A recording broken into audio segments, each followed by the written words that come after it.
Ok, muito bem. Estamos aí voltando com o nosso curso de legislação de trânsito.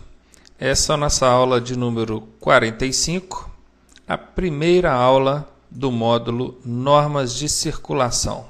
Ok? Muito esperado esse momento do curso. Sobre essa matéria, normas de circulação, cai pelo menos 5 questões em prova. Certo? Milhares de pessoas têm nos escrito, têm acompanhado, pedindo, solicitando que fossem postadas logo as aulas desse módulo. Então aí estamos, né? Vamos dar início à primeira aula desse módulo, Normas de Circulação e Conduta. O pessoal tem mandado e-mails, na verdade tem mandado e-mails, eles têm mandado dúvidas, né, questionamentos pela caixa de recados do YouTube. Eu peço ao pessoal que, caso queiram tirar dúvidas, solicitar algum material, alguma coisa nesse sentido, utilizem os e-mails. Está aqui autoescolaonline.net@gmail.com e ronaldo@autoescolaonline.net. Tá? Utilizem os e-mails. Vai facilitar para a gente estar respondendo, que vai cair tudo num lugar só. E faço até para vocês mesmos, que eles vão receber na caixa de e-mail de vocês o e-mail de resposta ou retorno. Tá, joia? Peço também ao pessoal que não está acompanhando as videoaulas pelo site que acessem o site, tá? www.autoescolaonline.net e baixem o resumo desse módulo. Vocês vão lá na aba Downloads ou no link Downloads e vão baixar o resumo sobre normas de circulação. Utilizem esse resumo para vocês estarem acompanhando o conteúdo do curso que será ministrado a partir de agora. Ok? Por favor, façam isso, vai facilitar bem mais o acompanhamento, a compreensão e entendimento de vocês nisso. Além de vocês não precisarem ficar fazendo anotações básicas do que for falado, porque já vai estar tudo isso constando lá no resumo para vocês. Tá joia? Vamos então ao início do nosso módulo de normas de circulação. Nós vamos começar falando de algumas disposições preliminares. Algumas delas são: os usuários das vias terrestres devem. Peço, primeiramente, que vocês estejam atentos à palavra usuários. Observem que não foi mencionado condutores, foi mencionado usuários. Isso inclui pedestres também, ok? Usuários, condutores e pedestres, não só condutores. A primeira disposição preliminar aí é: abster-se de todo ato que possa constituir perigo ou obstáculo para o trânsito de veículos, pessoas ou animais.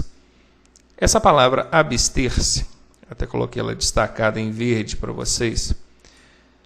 Vocês vão entendê-la como deixar de fazer, deixar de cometer todo ato que possa constituir perigo ou obstáculo para o trânsito de veículos, pessoas ou animais. Com isso, vocês podem observar que o trânsito ele não é feito somente por veículos, ele é feito por veículos, pessoas e animais. Tanto o veículo, quanto pessoas, quanto animais transitam, ok?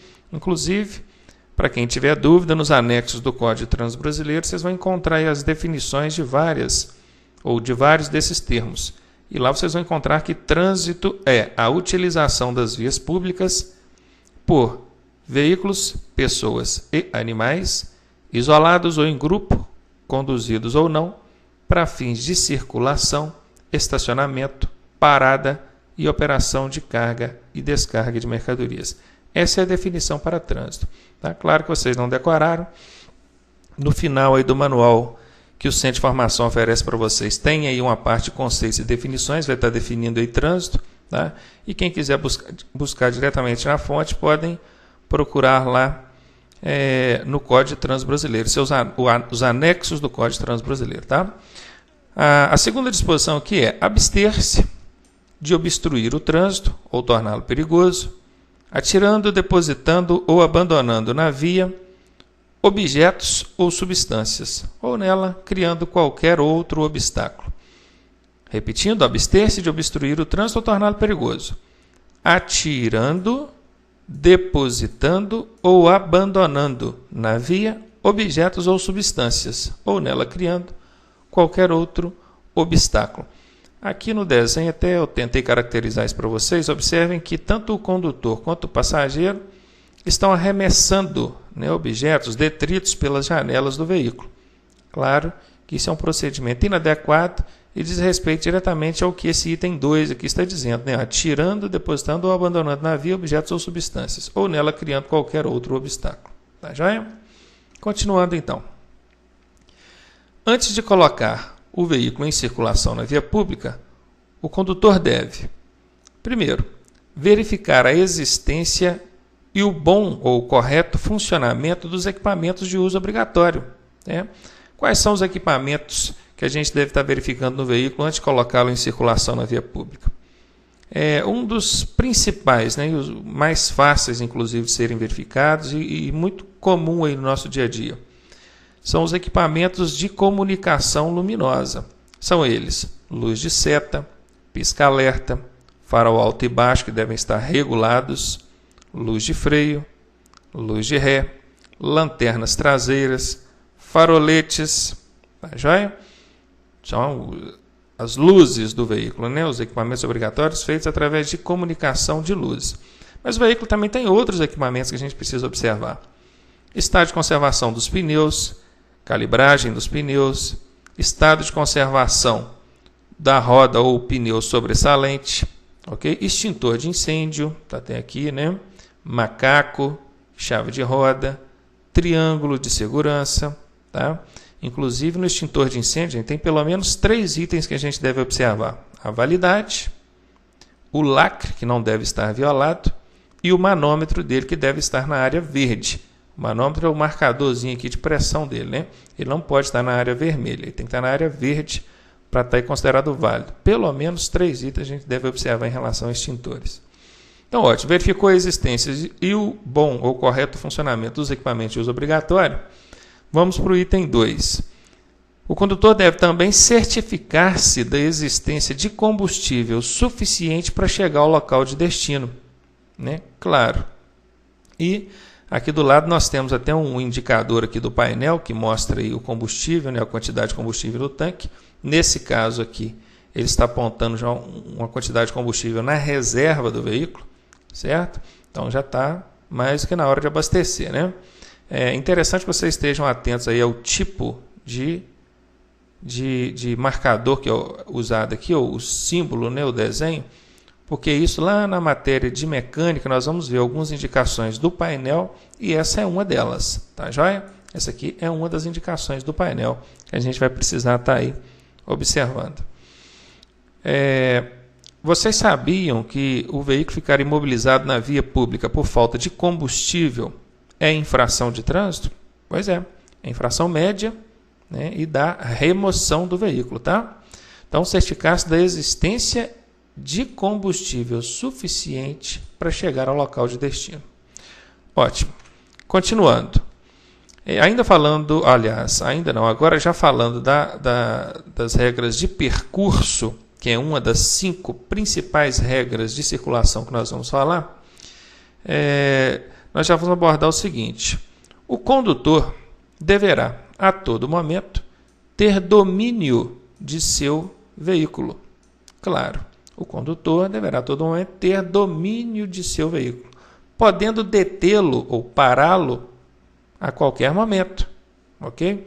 O tempo todo tendo segurança, domínio sobre o que faz, dirigindo-o com atenção e cuidados indispensáveis à segurança. Cuidados indispensáveis à segurança. Vamos aproveitar aqui e vamos já chamar a atenção para mais uma questão. Dirigir sem atenção e os cuidados indispensáveis à segurança é infração de trânsito. Eu não sei porquê, mas é uma infração leve, né? 3 pontos no prontuário, é uma infraçãozinha leve. Eu imagino, né, na minha concepção, que dirigir sem atenção e cuidados indispensáveis à segurança, né, parece que caracteriza aí algo mais grave, né? Não tem nem os cuidados indispensáveis ou necessários à segurança, mas tudo bem.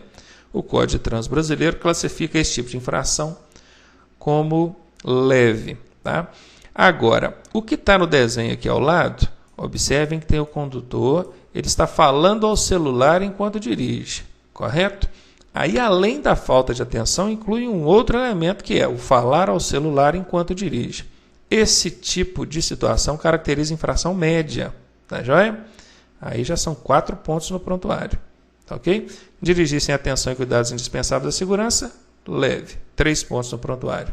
Falar ao celular enquanto dirige, média, 4 pontos no prontuário. Ainda falando sobre regra de percurso, nós vamos entrar agora falando sobre mão de direção ou mão direcional, tá? Eu acredito que todos vocês saibam que a mão de direção no Brasil ela é realizada pelo lado direito da via. Claro, né? A mão de direção no Brasil é feita pelo lado direito da via. Isso é inquestionável. O lado esquerdo, obviamente, é a contramão. Agora, se cai lá na sua prova a seguinte questão. Marque a alternativa verdadeira. Na letra A vem escrito: o trânsito brasileiro far-se-á sempre pelo lado direito da via. Essa afirmação está errada. Por quê? Por causa do sempre. Para quem já acompanhou aulas anteriores nossas aí, sabe que tem algumas palavras, conforme essa palavra sempre, que tornam a alternativa, 99% das vezes, falsa. Né? Se eu afirmar que o trânsito brasileiro é feito sempre pelo lado direito, isso vai me levar a entender que em nenhuma hipótese eu vou poder usar a esquerda. E isso não é verdade. O trânsito brasileiro é feito pelo lado direito, com exceções. Há casos em que eu posso transitar pela esquerda. Correto? E aqui embaixo nós temos uma dessas exceções. Em alguns casos, como por exemplo nas ultrapassagens, é permitido transitar pela esquerda. Tá? Então, afirmar que o trânsito brasileiro é feito pelo lado direito sempre é errado. E o problema está exatamente na palavra sempre. Tá ok? Aqui no desenho nós temos isso bem caracterizado. O caminhão transitando aí pela faixa da direita, certinho. E o veículo azul, nesse momento, transitando pela faixa da esquerda. Por quê? Porque ele está fazendo uma ultrapassagem. Então, tudo bem.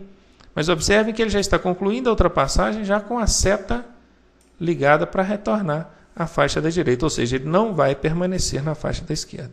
Tá ok? Então, até aí nós falamos sobre regra de percurso, falando especificamente da mão de direção ou mão direcional. Tá joia? Para quem está acompanhando pelo resumo, aí vocês devem estar no item 6.1 ou 6.2. Eu não sei dizer com precisão, porque eu não estou com o resumo aqui em mãos. Tá? Mas vocês vão acompanhando isso, vão ver que o resumo que vocês baixaram aí no download do site, ele segue a sequência lógica que a gente está seguindo aí nos slides. Tá ok? 1 minuto de intervalo, voltamos já com a continuidade do nosso curso. Um abraço, até daqui a pouco.